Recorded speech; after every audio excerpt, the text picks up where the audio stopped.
Okay. Good evening, YouTube and all watchers of In Off the Post. Welcome to another weekly predictions and preview show regarding the Premier League.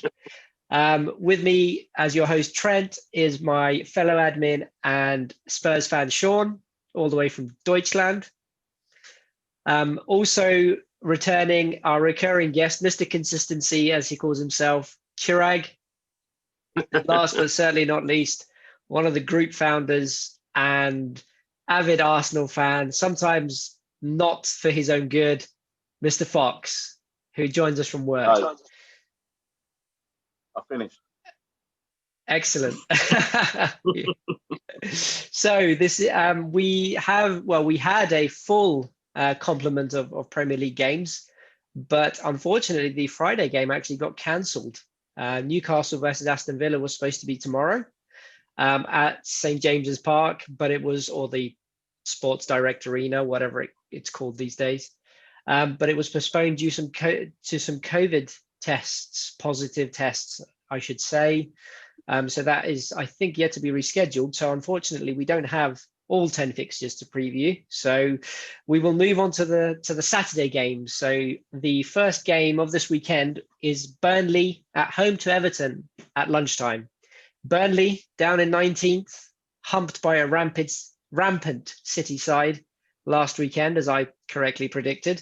Not that I'm keeping score or anything. Yeah, it's a tough game at home to City for Burnley. They've only won one in their last, in their 9 games that they've played. No, I apologize. It's Burnley at home to Everton. What am I talking about? It's Burnley at home to Everton. Burnley already lost to City, as I mentioned. So Burnley at home to Everton at 12:30. What do we think in terms of the results? Burnley really need to start getting some points on the board. Tony, I'm going to go to you first. That they do. You've got to bear in mind that Everton have conceded a goal in every game played so far this season.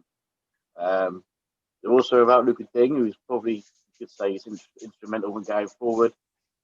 I can see them conceding again, even against Burnley. It's just those big boys that they got up front, Burnley, which I imagine will be Pickford in goal. I fancy a draw, you know. I think their heads are pretty decent at Burnley. I'm not too sure. But we're going to go for a few goals in this one as the opener. I'm going to go 2-2. So you reckon that Everton, who have only won one in their last 6, are going to also fail to win at Burnley? Okay. What about you, Sean? I see it very differently. Yeah, Burnley will score because Pickford's pants. Fact of the matter is it, right? That's it. He's going to have problems against the big boys from Burnley, Chris Wood. But I don't see them winning this weekend. I don't think they're going to get any points this weekend. I'll go 2-1 Everton. Okay. And what about yourself, Chirag? Again, like everyone else, Burnley probably will score. Everton have struggled lately. I'm going to sit on the fence and say 1-1. Okay. And I think I'm also hoping, because I've got Dominic Calvert-Lewin in my team, I'm desperately hoping for a resounding Everton win. So I'm going to say 3-1 to Everton, or 1-3 as it might be, to kick us off. And then the game that I thought I was actually previewing at the top of the show is Manchester City against Fulham. So Fulham, who got their first win, and they even scored a penalty at Leicester, believe it or not, last weekend. They playing Manchester City side, who, as I mentioned, really beat Burnley quite badly. And are they back? Is it just because it was Burnley? I'm going to go to Manchester United fan Chirag for his opinion on this one first. This should be a straightforward City win. I'd say 3-0 City. Okay, just so purely on the basis of form, I think City haven't been great recently, but obviously the win last week, and Fulham have been quite shocking in the Premier League so far. So it's all pointing to a City win. Okay. No, that's fair enough. What about you, Sean? I think Fulham are going to get absolute tonking this weekend. I can't see it any other way. Yeah, they won last weekend, but just flash in the pan. Right, Man City are a different class. 4-0 home win. Okay. If you guys do pick up some background noise, I apologize. It's my children in the background who haven't gone to bed yet. So just saying that in advance. If you hear screaming children, don't worry, they're mine. Tony, what about you? Manchester City at home to Fulham, 3:00. I'd agree with the boys. Great win for them last time round, but at Man City, just can't see it. I'm going to go 4-0 like Sean did. Okay. I'm going to be a little bit braver. I think it's probably going to be 5-1. I think Fulham might grab a penalty, or something like that. Manchester City can't keep a clean sheet, surely, 2 games in a row. But Ruben Dias has improved them. So we reckon Windsor at home all round for Manchester City. And then the 5:30 kickoff on Saturday is West Ham at home to Manchester United. Now, West Ham have actually only lost 1 in their last 8 games, having won 5 and drawn 2. Michael Dwayne, one of our admins, is very, very pleased with that, of course, because I said that they wouldn't finish higher than 14th. Manchester United, who had a spectacular comeback on the South Coast, 3-2, Edinson Cavani saving Ollie for another week at least. Chirag, as a Manchester United fan, let me come to you first. What are your thoughts about an informed West Ham side the fans are back, right? So that might actually work against West Ham. Quite possibly. This is such a hard one to call at the moment, because had this been at Old Trafford, I'd probably be inclined to say a West Ham win, because we seem to be so poor at home. Being away from home, for whatever reason, we seem to do a lot better. I'm going to say United are going to sneak it 2-1. Okay. Manchester United they've won 3 in a row in the Premier League. So that form will hopefully continue. What about you, Tony? Well, guess what? Ole Gunnar Solskjaer hasn't beaten David Moyes yet. Good stat. That's such a weird. It shouldn't be true, should it? No. Well, it is 1 win and 1 draw for Moyes, but United haven't won there for nearly 4 years now, I think. We're due a win. Yeah, you're due a win.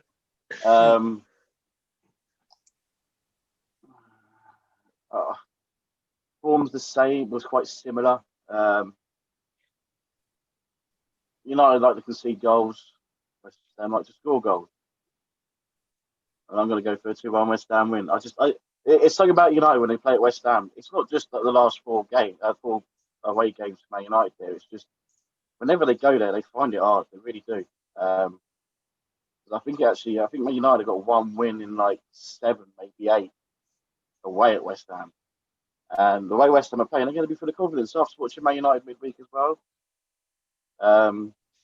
We won't talk about Fred will be in the squad, though. It'll be okay. He's not suspended for this one. Fred's a fan. He was a Man United fan. So I'm going to go West Ham 2-1. Okay. So we've got 2-1 home and 2-1 away so far. Sean? Not that I'll be watching it, because hopefully I'll be at the Weymouth game. So. I've thought about this one a little bit, and Man United have got a game next week, midweek, that they have to get something out of it. They have to. Is this in the Champions League against Salzburg? Yeah. Leipzig? I can see Ollie resting some players for West Ham. And with West Ham's form, I think they're going to nick it. I think it's going to be 1-0 to West Ham. Okay. So that form plus Man United needing that point next week, does he risk it this weekend, or does he try and get the points later on in the league? Yeah, that is a fair shout.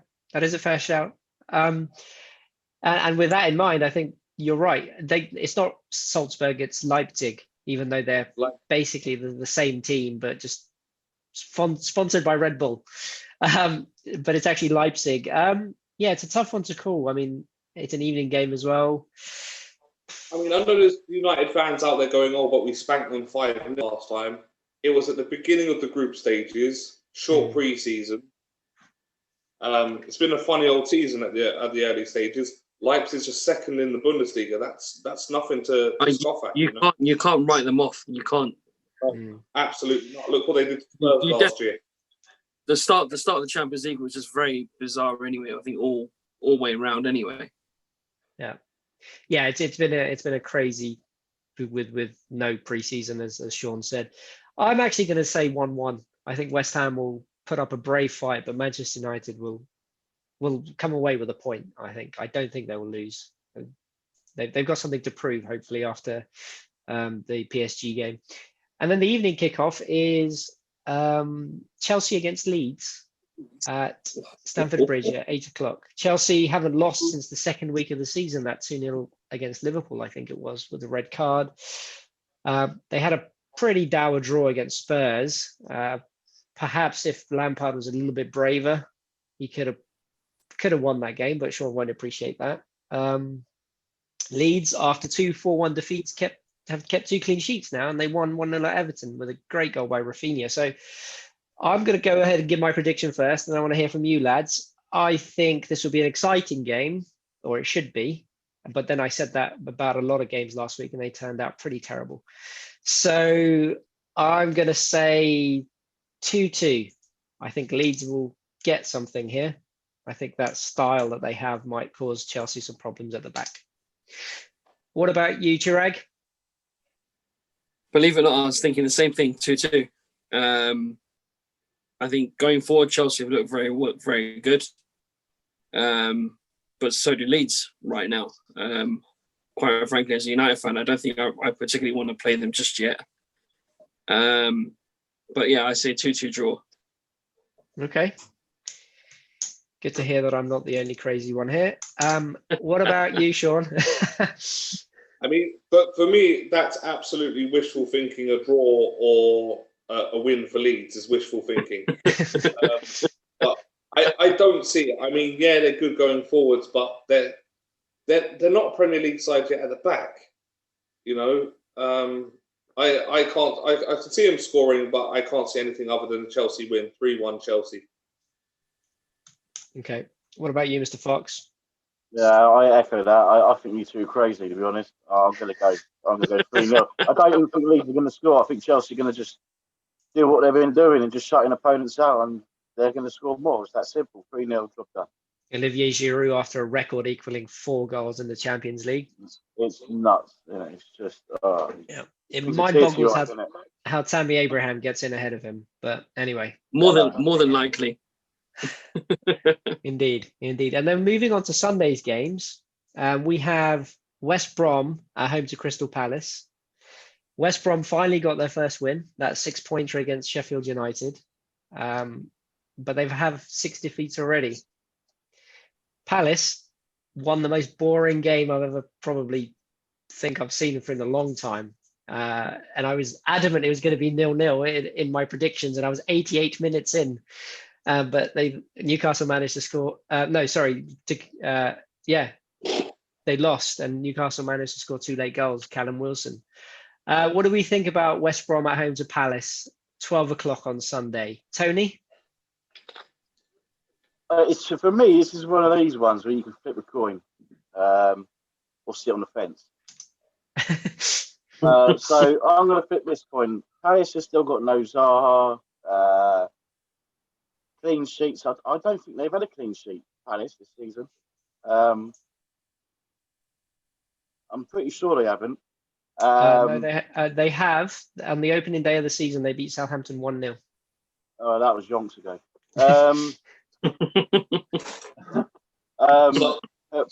Pereira, he's a player I like to watch, and I want to see more from him. I think this is the kind of game that we're going to see a bit more from him. Maybe a cheeky goal, a cheeky 1-0 win for West Brom. That's what I'm going to go for. I just think it's one of those games that could go either way. It could be a draw. So I'm just going to go out there and say 1-0 West Brom. these are the kind of games that West Brom should need to be winning to have a chance to stay in the Premier League. They did it against Sheffield United.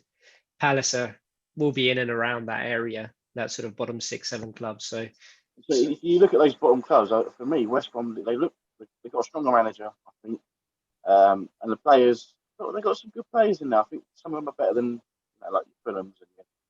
I don't know what's going on with Burnley, but yeah, I fancy West Brom to probably sneak out of the relegation zone altogether when it comes to mate. But that's for another conversation. But I'll go West Brom this game.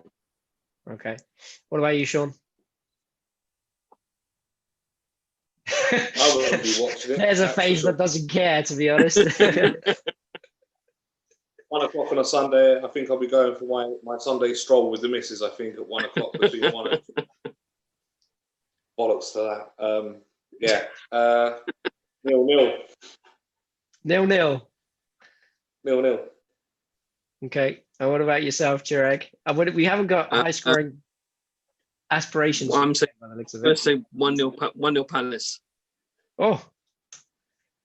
Okay, so it looks like it's going to be up to me to sort of decide. You know what? I'm going to go with 1-1 because I just don't think I don't think either team have it in them to win it, to be honest.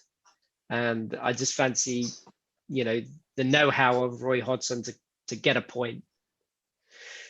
And then we move on to at 2:15, Sheffield United against Leicester.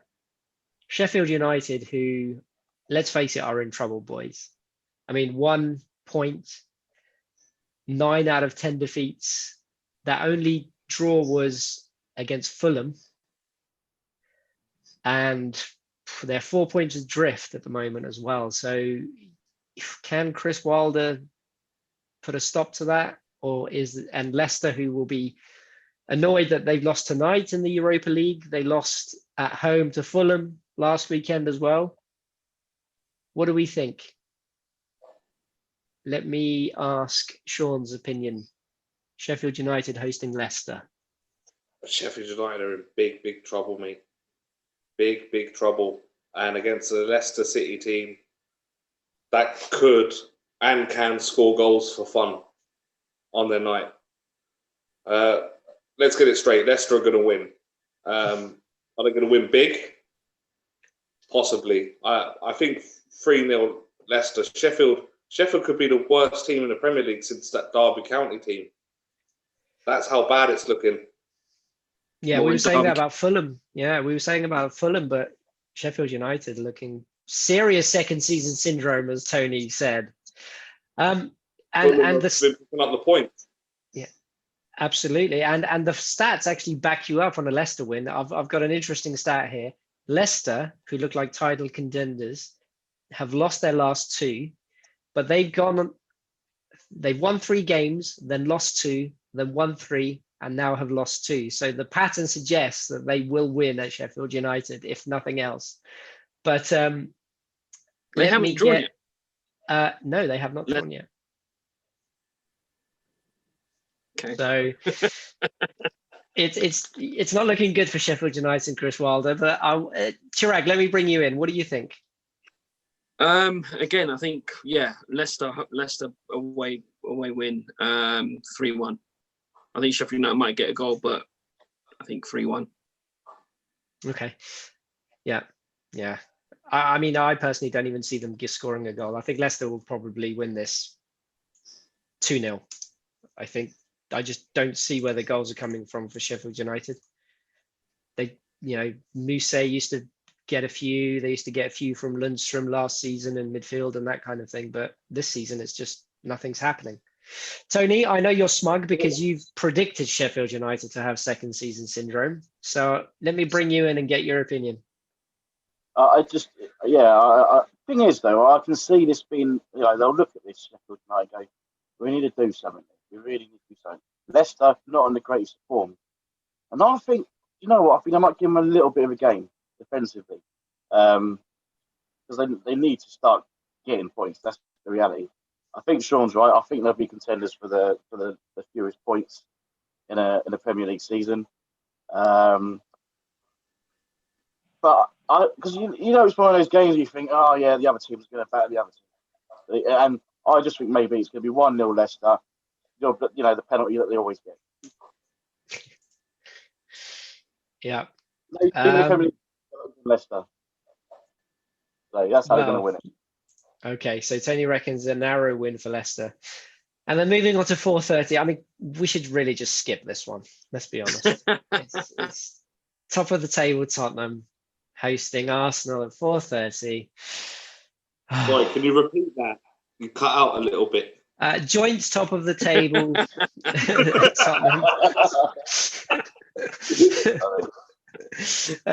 At home to Arsenal. Tottenham, who have not lost since the opening day of the season, which seems like a lifetime ago. Arsenal were almost the reverse. We can't seem to score. We've had 3 home defeats in a row. We're struggling to keep goals out now as well.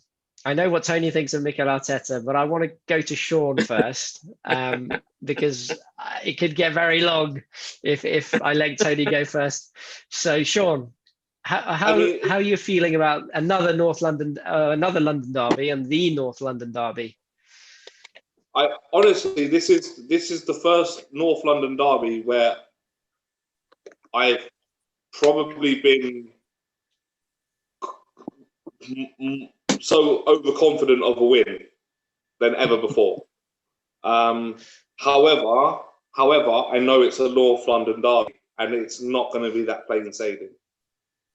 Arsenal are going to do whatever they can not to lose this game.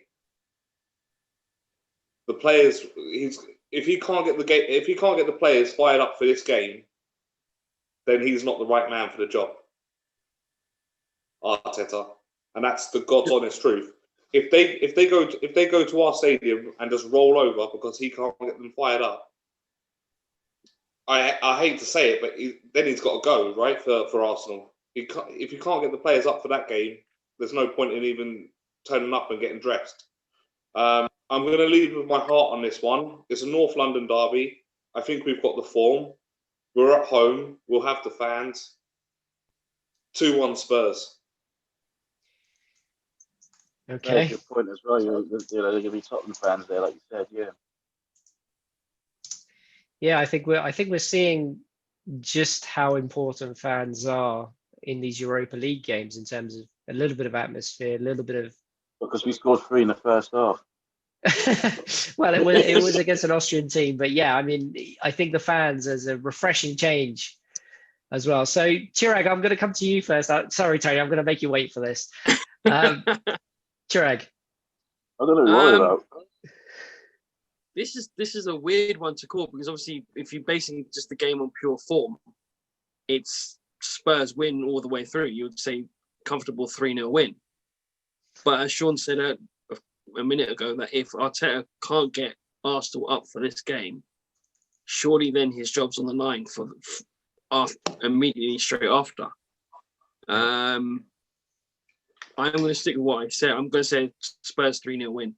Not that I want to see that, but it's a 3-0 win for Tottenham. Okay. All right, Mr. Fox. We'll say it right. We're a very reactionary fan base, isn't we? Absolutely.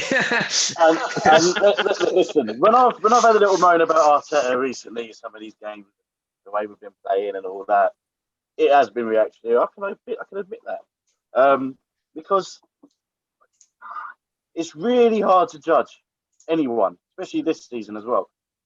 But I don't blame Arsenal fans who want him out, and I don't blame Arsenal fans who want him in.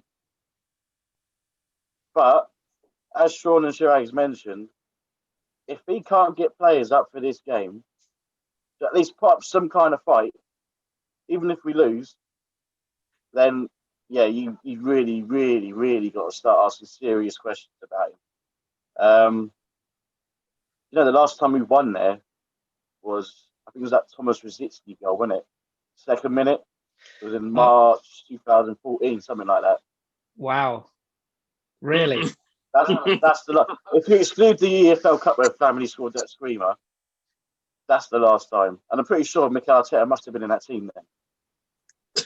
Yeah, 2014. That sounds about right. Yeah. And this is the thing. Yeah. Yeah. Sorry. Go on, Sean. I was going to say, this is the seriousness of the situation. Arsenal lose and Palace and Brighton pick up points or win. Relegation battle. Down to 16th. Yeah. Yeah. Thank you for that sobering fact. That was Witness. Okay, can I go on, Tony? Can I get a prediction that I'm going to come in with a little bit of my thoughts, if that's okay? Well, listen, I don't blame Tottenham fans for being overconfident. They've got every right to. They're flying high. They're playing great football. As much as it pains me to say, they are the better team. If you're going to do a combined 11, it'll be all Spurs players. That hurts. I'd like to think this would happen, but I highly doubt it. But I'm going to throw the form book out the window because it is a derby. Because I can't bring myself to say it, so I'm saying 1-1. Okay, Mr. Fox leading with a heart as opposed to everything else. I can't say it. I just can't say it. All right.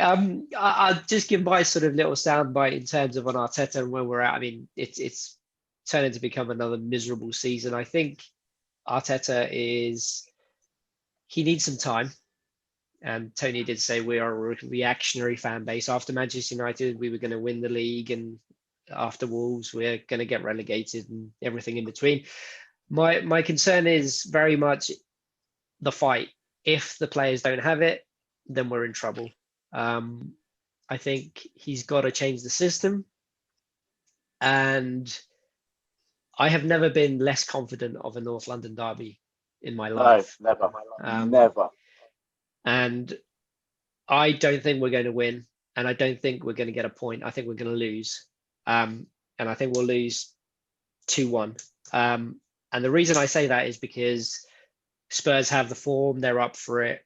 Mourinho is our kryptonite. The man knows how to beat us. I really fear Son down that left-hand side against Bellerin. It scares the living daylights out of me. Oh, Bellerin's not the problem. Anyway, I digress. Most of the goals we conceded are from that side.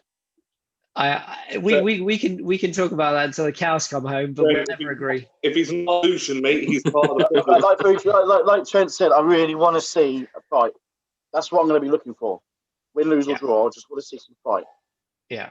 But yeah, I'm not confident. I think Tottenham will win. But I think another thing we need to sort of factor in is that it is a very tight league. So the fact that, as Sean said, yes, we could even be worse, 16th, 17th, but we'd still be 8-9 points away from the top 2-3 teams. So it's not good. I'm not saying, we're fine. Absolutely not. But I just don't think it's, I don't think we're going to go down, but I don't think we're going to achieve what we wanted to achieve. So we'll probably lose a North London derby, unfortunately, in my opinion. Anyway, on that happy note, let me move on to the Liverpool at home to Wolves games. So joint top Liverpool, who conceded a late penalty at Brighton, and were a little bit lucky because Brighton missed the penalty as well.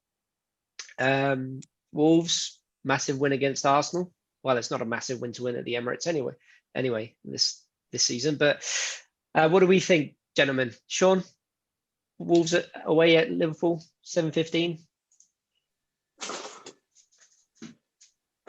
Wolves are good going forwards.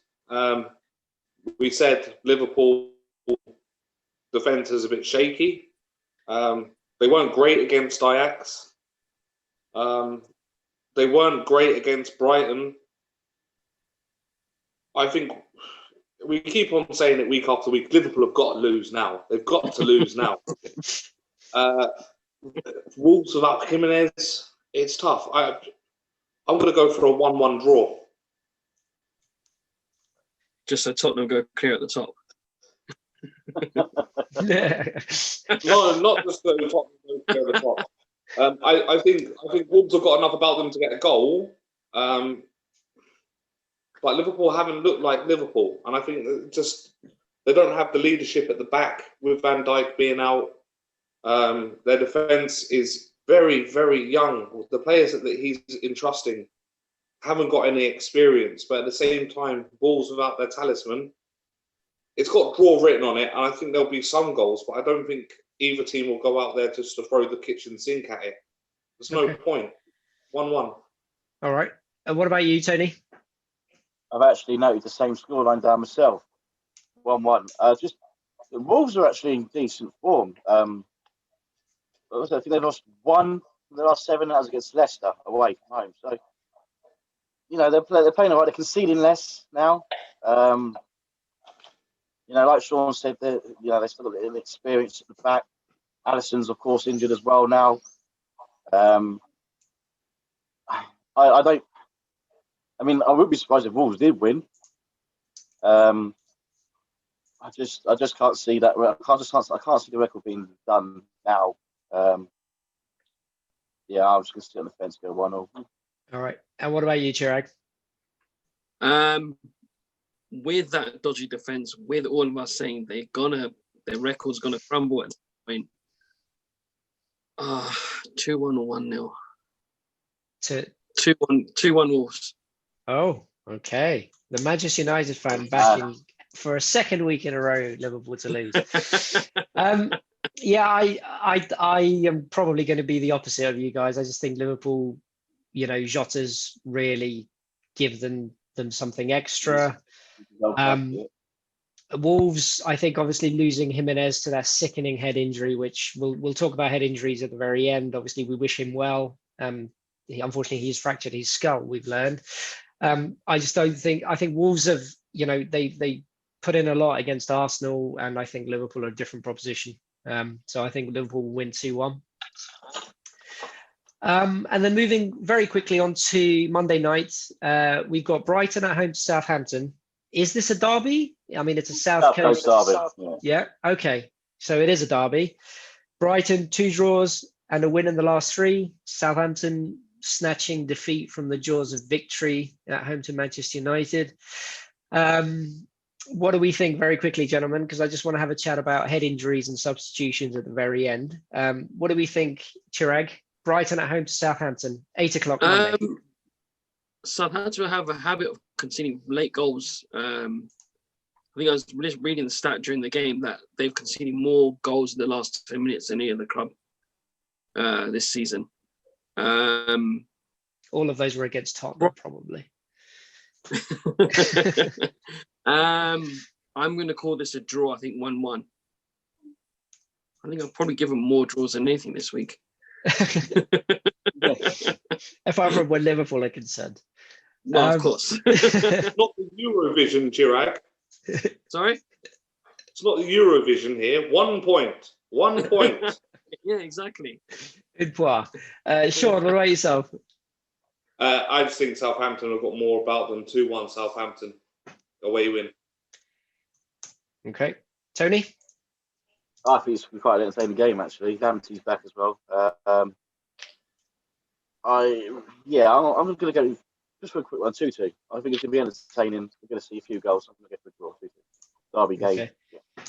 I'm also going to say 2-1 Southampton, just because they're, apart from the Manchester United game, they've been on fire. Southampton, first 8 games, drawn 2-1-5, and then they lost to Manchester United, but I think they'll continue this positive form that they're on. So that's the 9 games that we have.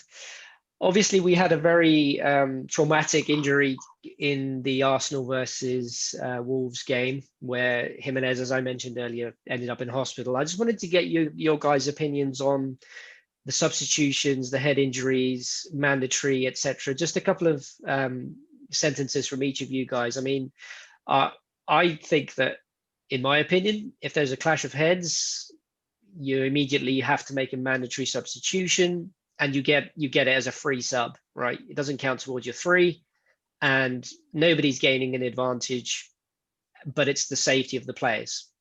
Sean? I see it the same as you, but slightly different. I think if both players are on the floor, both players, one player, whatever, whoever's hurt, head injuries, straight off, no questions asked. I think, however, at the same time, I don't understand why in Europe, why in the Europa League, why in the Champions League, they're still running 5 substitutions, but they're not in the Premier League.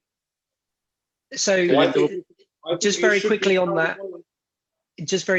the reason why is they proposed that in the Premier League, but the Premier League, they turned it down because they said that the clubs with the bigger squads will get a better advantage just on that. So that's why. What about you, Chirag? Not the clubs with the bigger squads, the clubs with the better squads will have the advantage. By bigger, I meant in terms of a bigger pool of quality, but yes. Yeah. Yeah. I think we're all in agreement in the sense that if the player's injured straight away or not, at least go and get assessed. If he can come back on, then just do a rolling substitution. That's the problem. The doctors are scared to say no because they're scared of getting fired. So then, if they're that scared, then basically just come off. That's it. Why take the risk then? Yeah. So then just take him off. Just take him off completely, just to be on the safe side. I think it's the doctor that should make the decision in that instance. Then the manager has no say. Anyway, Tony, sorry guys, I'm rushing through this. I just want to get everybody's opinion. I apologize. I agree. I think straight off. Because I think managers can be hesitant. In David Luiz was down for 5 or 6 minutes, wasn't he? He's down long enough for me. He should have gone straight off. And I think that just shows that some managers aren't willing to take the risk of losing a sub so early on in the game. So I think a free sub straight off, done. Yeah, I think this has to come from the FA. It's got to come from somebody beyond management. It has to be consultancy of doctors. Sorry, it's been an ongoing discussion for the last 2 years now, hasn't it? Yeah. At least the last 2. I think they can't get anything done. Yeah, I mean, I just can't even believe this is a discussion. Yeah, this 2020. Yeah, I mean, the whole check thing, you know. Absolutely. All right, guys. I think we'll leave it there for this week. Thank you very much, as always, for your time. Tony, good to see you back on the panel. Enjoy the weekend. For those of you that can, for the rest of us, we will be back next week. If you are watching this on YouTube, there's some like and subscription stuff down below. And obviously, you can also join our closed Facebook group in Off the Post. And we'll see you next week. Cheers. Have a good one. Bye-bye. Yeah, boys. Bye.